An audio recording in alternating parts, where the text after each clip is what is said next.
आज दिनांक 19 अप्रैल 2024 को माननीय कलकत्ता हाईकोर्ट के द्वारा पश्चिम बंगाल में जो 16,000 समथिंग प्राथमिक स्तर की शिक्षक भर्ती में बीएड अभ्यर्थियों की एलिजिबिलिटी से संबंधित विवाद 2020-21 से चल रहा था, वो आज माननीय हाईकोर्ट के कोर्ट ऑर्डर के द्वारा निस्तारित किया जा चुका है। माननीय कलकत्ता हाईकोर्ट पहली हाईकोर्ट बनी है जब माननीय सुप्रीम कोर्ट के 8 अप्रैल 2024 के एमपी के क्लैरिफिकेशन एप्लीकेशन के कोर्ट ऑर्डर के बाद अपना कोर्ट ऑर्डर दे रही है। यानी कि यहाँ से जो मैटर डिसाइड हुआ है वह मध्य प्रदेश के दिनांक 24 अप्रैल 2024 को मामले को जो सुना जाएगा उसमें अपना इम्पैक्ट जरूर डालने वाला है। क्या कुछ माननीय कलकत्ता हाईकोर्ट ने कहा है, ये जानना आपके लिए बेहद जरूरी है। नमस्कार दोस्तों, मेरा नाम है नीरज, आप देख रहे हैं कैरियर बिट यूट्यूब चैनल। अगर आप इस चैनल पर पहली बार विजिट कर रहे हैं तो इसको सब्सक्राइब करते हुए बेल आइकन को प्रेस करना ना भूलें। 2021 में केस फाइल किया जाता है जिसका केस नंबर आप अपने स्क्रीन पर देख पा रहे होंगे। यहाँ पर देख सकते हैं माननीय हाईकोर्ट ये कह रही है कि चूंकि हमने बहुत पहले ही इस मैटर को सुन करके कॉन्क्लूड कर लिया था, लेकिन सिमिलर मैटर पर कॉन्फ्लिक्ट हो गया डिसीजन में, इस वजह से ये मामला सुप्रीम कोर्ट के समक्ष प्रस्तुत किया गया और सुप्रीम कोर्ट के द्वारा जब अपना जजमेंट पास कर दिया गया तो हम अपना जजमेंट अपना जजमेंट प्रिपेयर कर रहे हैं, ये हाईकोर्ट कह रही है। ठीक है, उसके बाद से सेकंड पेज पर जाएंगे तो यहाँ पर सुप्रीम कोर्ट के द्वारा किस प्रकार से इस मामले को ट्रीट किया गया उसके बारे में बताया गया। देखिए, 28 जून 2018 के गजट नोटिफिकेशन को चैलेंज किया गया था बीएड अभ्यर्थियों की एलिजिबिलिटी को लेकर के। ठीक है, जिसमें यह कहा गया था कि 2 साल के अंदर इनको एक 6 माह का ब्रिज कोर्स करना होगा। उसके बाद से श्री देवेश शर्मा जी की याचिका में 11 अगस्त को सुप्रीम कोर्ट जजमेंट देती है और इस नोटिफिकेशन को क्वैश करके सेट असाइड कर देती है, इस नोटिफिकेशन को जो कि 28 जून 2018 को जारी किया गया था। और माननीय सुप्रीम कोर्ट पैडागोजिकल एस्पेक्ट के आधार पर बीएड अभ्यर्थियों को प्राइमरी के लिए ट्रेंड नहीं मानती है और साथ ही साथ इनका जो भी अभ्यर्थन था उसको कैंसिल कर देती है।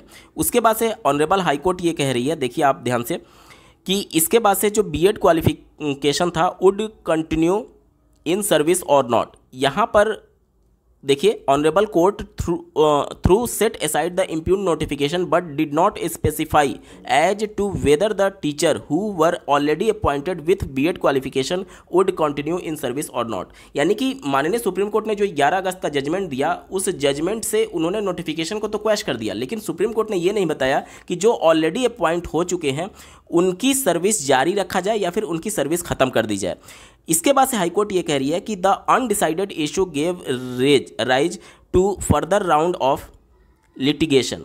ठीक है, उसके बाद से चूंकि हाईकोर्ट ये कह रही है कि ये सुप्रीम कोर्ट ने डिसाइड नहीं किया था 11 अगस्त के जजमेंट में, जिसको एमपी के क्लैरिफिकेशन एप्लीकेशन पर अंतिम रूप से सुनवाई करते हुए माननीय सुप्रीम कोर्ट ने 8 अप्रैल 2024 को इस मैटर को डिसाइड कर दिया है।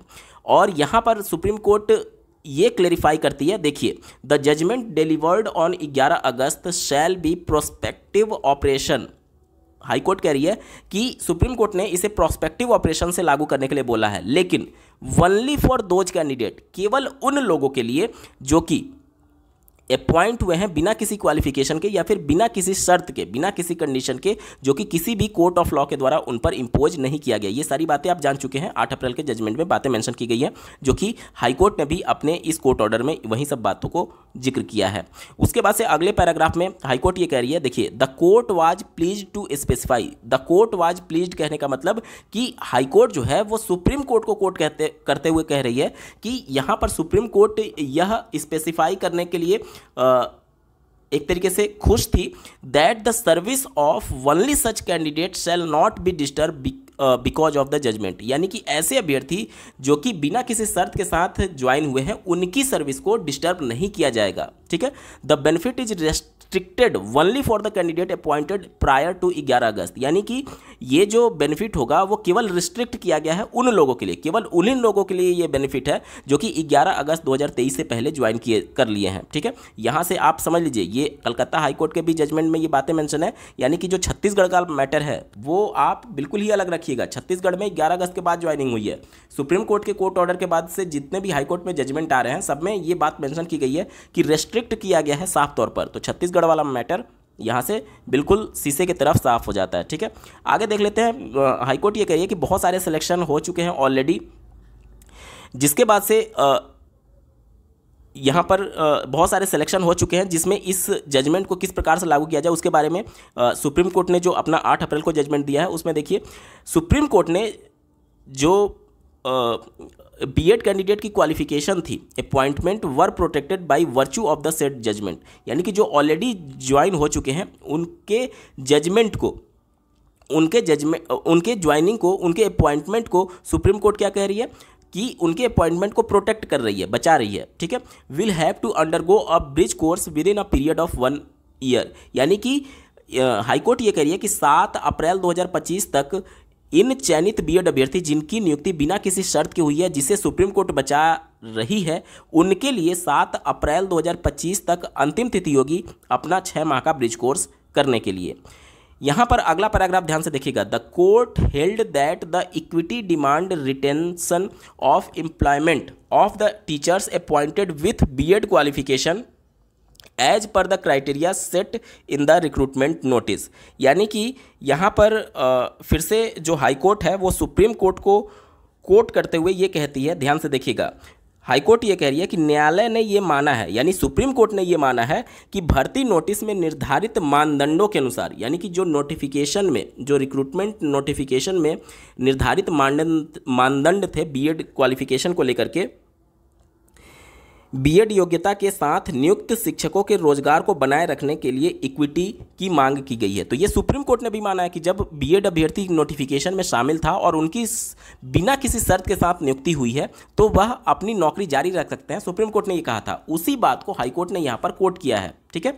चलिए आगे बढ़ते हैं, अगले और लास्ट जो पेज है उसमें ऑनरेबल हाई कोर्ट ने अपने कोर्ट जजमेंट को समराइज किया है। देखिए अब यहाँ से हाई कोर्ट का जजमेंट शुरू हो रहा है। 3 पेज तक हाई कोर्ट सिर्फ ये बता रही थी कि अब तक क्या चीज़ें हुई हैं, मतलब कि 11 अगस्त का जजमेंट आया, उसमें चीज़ें क्लेरिफाई नहीं की गई कि जो ऑलरेडी अपॉइंट हो चुके हैं उनको किस प्रकार से ट्रीट किया जाए। 8 अप्रैल को एमपी के क्लेरिफिकेशन एप्लीकेशन पर सुप्रीम कोर्ट अपने फैसले को रिव्यू करती है और ये कहती है कि हमारा जजमेंट प्रोस्पेक्टिव लागू होगा, लेकिन सिर्फ और सिर्फ उन बीएड कैंडिडेट के लिए जो कि ऑलरेडी 11 अगस्त से पहले अपॉइंट हो चुके हैं और बिना किसी शर्त के अपॉइंट हुए हैं, यानी कि किसी भी कोर्ट ऑफ लॉ के द्वारा उनकी क्वालिफिकेशन को शर्त के तौर पर अपॉइंट ना किया गया हो या फिर किसी भी एक तरीके से किसी भी प्रकार की शर्त ना लगाई हो, एलिजिबिलिटी या फिर सब्जेक्ट टू आउटकम ना रखा गया हो। अब हाई कोर्ट क्या कह रही है ये जानना महत्वपूर्ण है। देखिए हाई कोर्ट यहां से अपना व्यू देती है। In view of the authoritative decision laid down by the honourable supreme court vide order date 8 April 2024 in miscellaneous application this and this,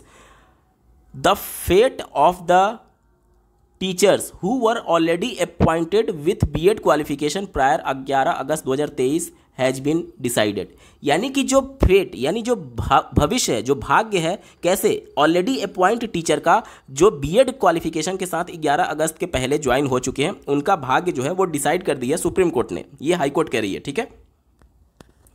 all the parties are directed to act in strict compliance of the direction passed in the said order, यानी supreme court ने जो कहा है उसके strict, उसी के अनुरूप एकदम स्ट्रिक्ट उसको फॉलो करना है। मतलब कि अगर भर्ती सब्जेक्ट टू आउटकम है तो वहाँ से बीएड बाहर होंगे और अगर भर्ती सब्जेक्ट टू आउटकम नहीं है तो वहाँ पर बीएड सेफ रहेंगे, ये हाईकोर्ट कह रही है, ठीक है। अब यहाँ पर हाईकोर्ट पूरे जजमेंट में ये बातें नहीं मेंशन की है कि वहाँ की भर्ती सब्जेक्ट टू आउटकम है नहीं है, वो सब कुछ अपना जो वहाँ का रिक्रूटमेंट एजेंसी है, जो राज्य सरकार है, वो समझे। हाईकोर्ट मैटर को डिसाइड कर दी ये कहते हुए कि चूंकि सुप्रीम कोर्ट ने मैटर ऑलरेडी डिसाइड कर दिया है और जो उन्होंने कहा है हूबहू स्ट्रिक्टली उसको कंपाइल किया जाए, उसी को स्ट्रिक्टली यहां पर फॉलो किया जाए, ठीक है। ध्यान से समझिएगा।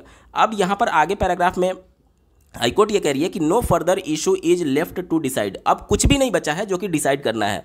इन the instant writ petition and the connected application, hence the writ petition along with the connected application stand disposed of, और इस तहत ये जो पूरा केस है इसको निस्तारित किया जाता है।